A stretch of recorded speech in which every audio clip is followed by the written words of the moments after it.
The New Orleans summer pressed down like a damp velvet curtain when Jackson rapped on my loft door one sultry June evening, saxophone case swinging from his shoulder. At 48, I'd been a jazz singer for a quarter century, shaping a life in this French Quarter loft, a cavernous refuge of hardwood floors and exposed brick I'd claimed after my divorce from Ellis 10 years back shattered my world. The split left me with a space, a scarred upright piano, and a voice that still carried through smoky clubs, weathered by years of heartbreak and bourbon I'd poured into every note. Jackson, my 19-year-old son, stood there in a loose tank top and frayed shorts, his sack slung over one shoulder, his brown eyes shadowed with a raw hurt that mirrored my own from decades past. "Mom, my girlfriend broke me in half, and I can't stay in Baton Rouge. Can I crash here and play some music?" he asked, voice tight with strain. His slumped posture and the way he clutched his case screamed a wound still bleeding, and I couldn't turn him away from the one place he'd always run to between college semesters. "All right, you can stay in the guest nook upstairs, but you'll rehearse and pitch in. Music might stitch up what she ripped apart," I said, brushing sweat from my brow after a long day crooning into a mic. He nodded quick, setting his gear by the couch with a soft thud, and said, "Thanks, I need this. Something to play. Keep my head from spinning over her every night and day. I'm Lenora, by the way, in case you forgot your mom's name in all that college breakup chaos you're hauling in here," I said, offering a smirk to ease the air. He grinned faint, the kid I'd raised on jazz and gumbo peeking through the gloom, and replied, "I know who you are, Mom. Don't worry, I'm not that far gone yet, not all the way down." The first week, Jackson trailed me through the loft like a quiet shadow, eager, willing, hauling amps and watching me warm up scales under the ceiling fan's sluggish spin in the oppressive heat. He was lanky but sturdy, his arms tanned from summers busking on Baton Rouge streets, and he caught on fast how to tune his sax just right, mic the piano without feedback, blend his notes with my voice without drowning the melody in raw, untrained noise. I'd catch him drifting off, fingers still on his keys, probably replaying her goodbye in an endless loop inside his head, and I'd call out, "Jackson, focus. Hit that B-flat clean. We're losing the groove in this humidity." He'd jolt, blow a sharp note, and mumble, "Sorry, zoned out there. Won't let it throw me off again. I promise you that." Nights, we'd unwind on the balcony, city lights twinkling below, bourbon in tumblers, the Mississippi's low hum mixing with distant horns as we listened to the day's practice cuts through portable speakers. He'd talk, how she'd ended it over a curt text, how he'd found her tangled up with some drummer at a gig he'd trusted her to attend alone, and I'd nod, sipping slow, saying, "She didn't see you. Someone worth it will come along. Just takes time to find them. Jackson, trust me." He'd lean back, glass catching the streetlight's glow, and reply, "Maybe, but you're steady, singing through everything. You're tougher than she ever was, Mom, no question." A shift crept in slow, his glances when I stretched after a long set, the way he'd linger near me tuning the piano, his elbow brushing mine soft and deliberate as we adjusted the sound. I'd brush it off, tell myself it was nothing, just a kid settling back into the loft's rhythm after college chewed him up, but my skin tingled when his eyes held too long, stirring a warmth I hadn't felt since Ellis still shared the space with me in better days gone by. Wednesday, 2 weeks into his stay, the air turned thick. It was late, past midnight, the loft silent save for the fan's drone and the faint buzz of Bourbon Street drifting up through the open windows like a restless ghost. We'd finished a jam session, me at the mic, him on sax, my tank top damp with sweat from hours under the spotlight I'd rigged in the corner, my hair loose and wild after shedding the clip that held it back all day. "I'm stretching. Lock the balcony doors. I'll be back in a few," I told him, rolling my neck to ease the stiffness as he nodded and shuffled off with a tired wave toward the glass panes. The loft's my stage, wide, bare, a sanctuary where I shed the day's weight with scales and stretches when the clubs feel too far after a long rehearsal in this heat. I kicked off my shoes, peeled my tank to cool down in just my bra, and stretched bare-armed in the sticky air, letting the fan's breeze soothe the ache from my shoulders and spine as the city hummed below. Didn't hear his steps on the hardwood, Didn't hear a creak until I turned, arms raised high, and saw Jackson by the piano, cables coiled in his hand, eyes wide, frozen as he took in my bare arms, the curve of my back in the dim lamplight's golden haze. "Lenora, Mom, I was just bringing these back from the Nook. Didn't know you were here like this," he stammered, gaze flicking over me before snapping up fast, his face flushing red in the loft's soft, shadowy glow. I dropped my arms, snatching my tank from the floor, and said, "Jackson, knock next time or make some noise. Go finish up, I'll be out in a sec, no big deal, alright?" He nodded quick, "Sorry, didn't mean to, I'll just," and bolted, cables dangling as he vanished back to the Nook, leaving my pulse racing hard against the night's humid stillness like a drumbeat I couldn't silence. I stood there, breath uneven in the warm air, pulling the shirt on quick, telling myself it was an accident, young eyes wandering, nothing to overthink or turn into a dramatic fuss just yet. But when I walked out, adjusting my hair with shaky fingers, he wouldn't meet my gaze, just sat at the piano, fiddling with keys, neck pink, a tension settling over us like a slow blues riff that lingered too long in the room. Thursday morning, the mood hung heavy. He avoided my eyes over coffee, stirring his mug endlessly as I toasted bread in the kitchen, the clatter of pans filling the silence stretching between us like a taut string ready to snap. "Pass the jam. Don't sit there like you're hiding something from me, Jackson," I said, keeping it casual to break the ice. But later, I caught him watching. When I bent to grab a mic cord from the floor, his stare traced my arms, my shoulders, steady and warm, not a kid's look anymore, not by any stretch of the imagination. I'd been alone too long. Years since Ellis, years of fading into the jazz's rhythm, and now Jackson's attention sparked something, a heat I didn't want to name but couldn't ignore as it simmered beneath my skin like a low flame. "Club gig tonight. You're on sax, so don't mess it up. We've got a crowd to impress," I said, handing him a stand, needing music to bury last night's moment under layers of notes and noise we could control. He took it, nodding. "Got it, I'll play tight. Learned from watching you own every stage you step on." His smile tight, eyes flicking to me then away as he set up his horn with quick, nervous hands.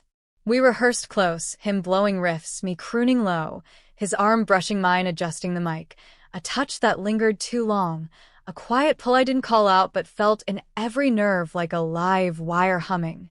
That night, we played Preservation Hall, crowd thick and sweaty, air smoky, his sax weaving through my vocals, his shoulder brushing mine on the cramped stage as we hit the final chord to roaring applause.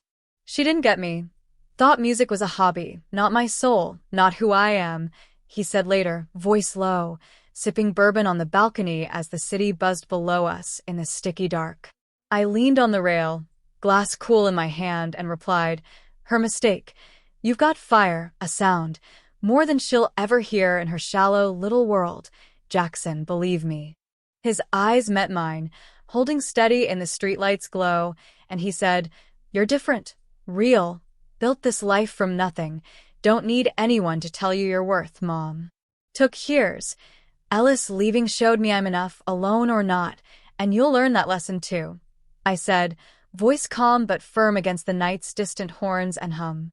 He shifted, knee nudging mine against the rail, and said, "You're more than enough, stronger, cooler than she ever was to me. Way more than that, always." Easy, Jackson. Words like that stir waters we don't need to wade into, not now. I warned, but my pulse jumped, his closeness buzzing like a live note running hot through my veins. Friday, we jammed late into the night. Loft sweltering, him shirtless, sweat shining as he played, his elbow brushing mine at the piano, a rhythm too easy, too close after weeks of this unspoken dance. "You're a natural. Could headline your own gig someday if you stick with it," I said, wiping my brow as he set his sax down, eyes locked on mine too steady in the heat. "Thanks, means something from you. Best singer I've ever heard, hands down no contest," he said, voice low, tension coiling like a slow crescendo between us in the stifling air of the loft. Saturday, we cooked, gumbo simmering, him chopping onions, his arm grazing mine at the counter, saying, "You make this look easy, everything, even the hard days." I smirked. Years of feeding us. Had to learn or live on takeout, and I'm too proud for that. Jackson. Always have been. We ate on the couch, legs tangled under a throw, and when he reached for a spoon, his fingers brushed mine, steady. A pulse I felt deep like a bass line I couldn't mute or turn down. Sunday, a storm rolled in, thunder shaking the loft, rain streaking the windows, us racing to save gear, his arms steadying me as I tripped over a cable in the flickering light. Got you, won't let you fall in this mess, Mom, he said, voice firm, eyes locked on mine, rain shadowing his face as we stood too close in the chaos. Careful, don't need a hero, but it's nice you're there when I stumble, I said, half smiling, his hand sliding off slow, a heat lingering despite the storm's chill seeping through the cracks. Monday, we gigged again.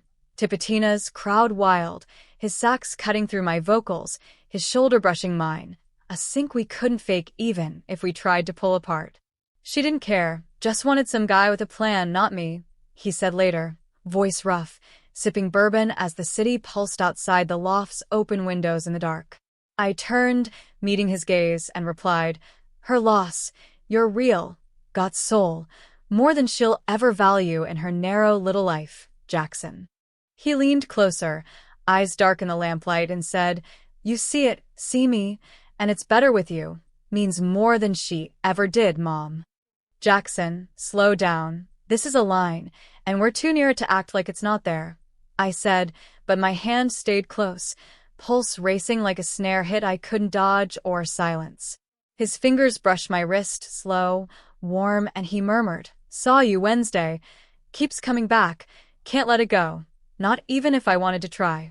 My breath caught, skin tingling where he touched, and I said, that's risky, we can't, you know it, so why lean into it when it's complicated like this? Feels right, better than right, and I'm not scared of it, are you? Even a little bit, he said, voice soft, shifting closer, his breath warm on my cheek, his presence heavy like a cord hanging unresolved in the air. I didn't move, froze, heart pounding, and his hand stayed on my wrist, firm, a connection I didn't break, my fingers brushing his arm, steadying me against the pole. Tuesday, we rehearsed, loft humid, his shirt off, sweat gleaming, his elbow brushing mine at the keys, saying, you're tougher than this heat.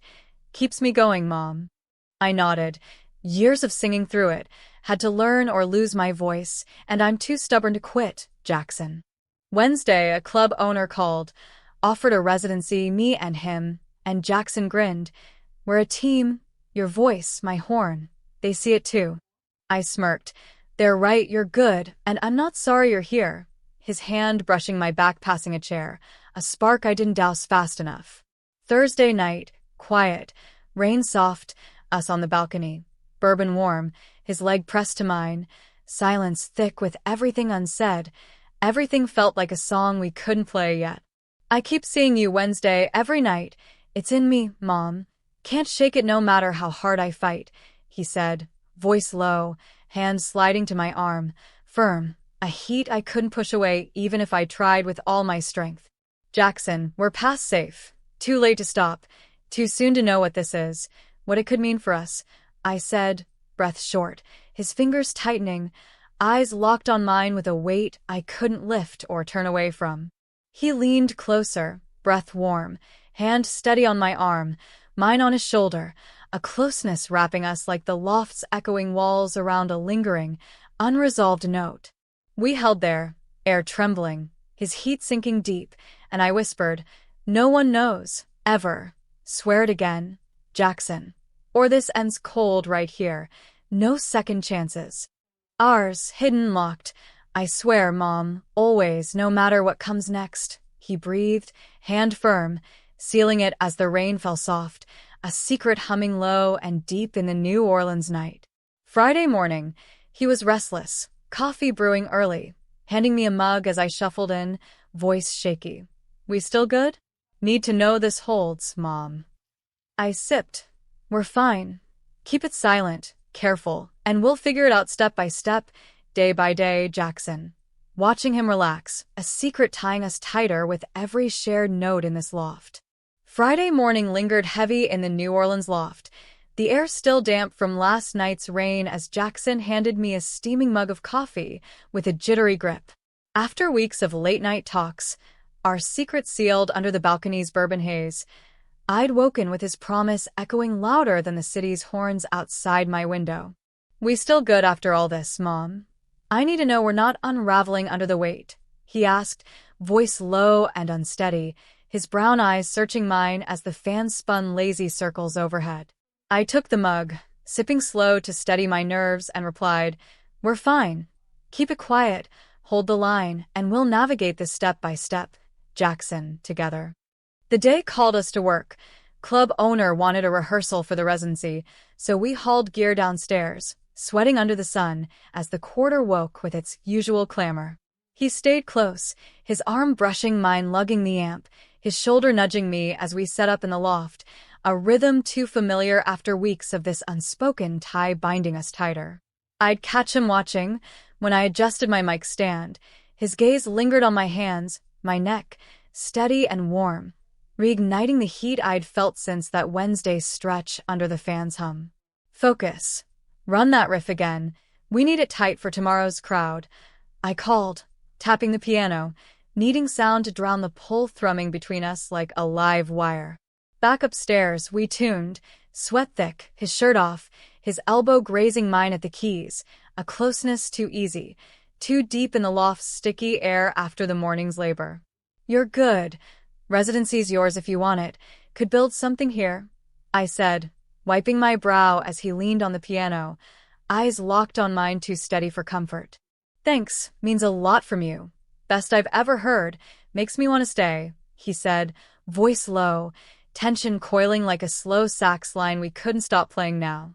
That night, rain returned, soft, tapping the roof, us cooking shrimp etouffee, his hip brushing mine at the stove, saying, "You make this look simple, everything, even the rough nights, Mom." I smirked. Years of feeding us, had to learn or live on po-boys, and I'm too proud for that, Jackson always. We ate on the balcony, legs pressed under the rail, and when he passed the hot sauce, his fingers lingered on mine, warm, a spark I couldn't shake as the rain whispered around us. Saturday, the residency kicked off, Preservation Hall packed, his sax cutting through my vocals, his shoulder tight to mine, a sync that drew cheers and eyes from the sweaty crowd below the stage lights. "She'd hate this. Too loud, too real. Never got me," he said later, voice rough, sipping bourbon as the city glowed wet and wild outside the loft's open windows. I turned, glass in hand, and replied, "Her loss. You've got soul, a sound, more than she'll ever hear in her clean little life, Jackson." He stepped closer, eyes dark in the lamplight, and said, "You see it, see me, and it's better here. Means more with you, Mom. Always has." "Jackson, easy. This is a ledge, and we're too close to falling off it now," I said, but my hand stayed near his, pulse racing like a drum roll I couldn't quiet or control anymore. His fingers brushed my wrist, slow, firm, and he murmured, "Saw you Wednesday. Can't stop seeing it. Can't let it go, no matter how I try." My breath hitched, skin alive where he touched, and I said, "That's trouble. We can't, you know it. So why keep leaning when it's a risk we shouldn't take?" "Feels right, better than right, and I'm not pulling back, not unless you say stop," he said, voice soft, shifting closer, his breath warm on my cheek, his presence heavy like a note hanging thick in the air. I didn't pull away, couldn't, his heat sinking in, my hand sliding to his arm, gripping light, a tether I didn't want to break in that charged, rainy moment. Sunday, the heat spiked, loft sweltering, us jamming, his shirt off, sweat gleaming, his elbow brushing mine, saying, "You're tougher than this heat. Keeps me steady, Mom." I nodded. Years of singing through it. Had to learn or lose my voice, and I'm too stubborn to quit, Jackson. Monday, a critic came, raved about our set, and Jackson grinned. "We're a duo. Your voice, my horn. They feel it too." I smirked. "They're right. You're sharp, and I'm glad you're here." His hand brushing my back, passing a chair, a spark lingering in the humid air. Tuesday, we shopped. French Market, him carrying bags, his arm nudging mine, saying, "You're all I've got. Better than her. Better than anything out there. I laughed. Good. Keeps me sane having you around, Jackson. But his nearness tugged at something I'd buried under years of solos and smoke. Wednesday, we fixed the amp.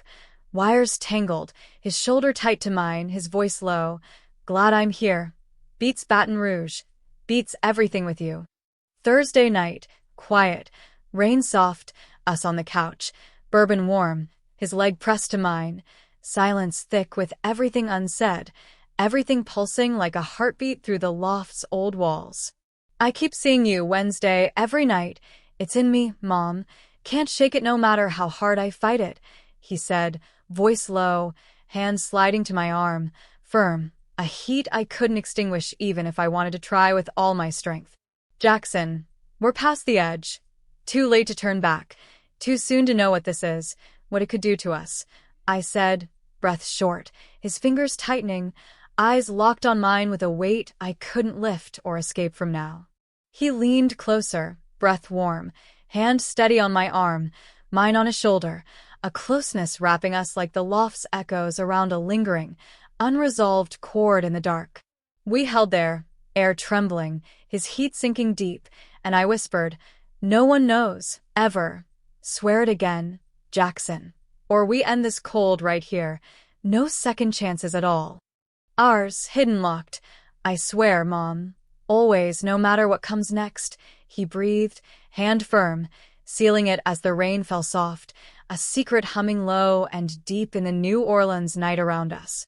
Friday, a gig loomed. Bourbon Street, us prepping, his arm brushing mine, his voice steady. We're good. Better together, Mom. You feel it too? I nodded. Yeah, your horn, my voice. It works, and I'm not sorry you stayed. The tension threading tighter with every shared note we played. Saturday, we played, crowd roaring, his sax sharp, his shoulder tight to mine. A heat I couldn't dodge as the lights blazed down on us both. Sunday morning, he was quiet, coffee brewing, handing me a mug, voice soft. We still solid? Need to know this lasts, Mom, please. I sipped. We're good. Keep it silent, careful, and we'll figure it out day by day, Jackson. Step by step, watching him nod, a secret tying us closer in the loft's echoing heart as the city woke outside.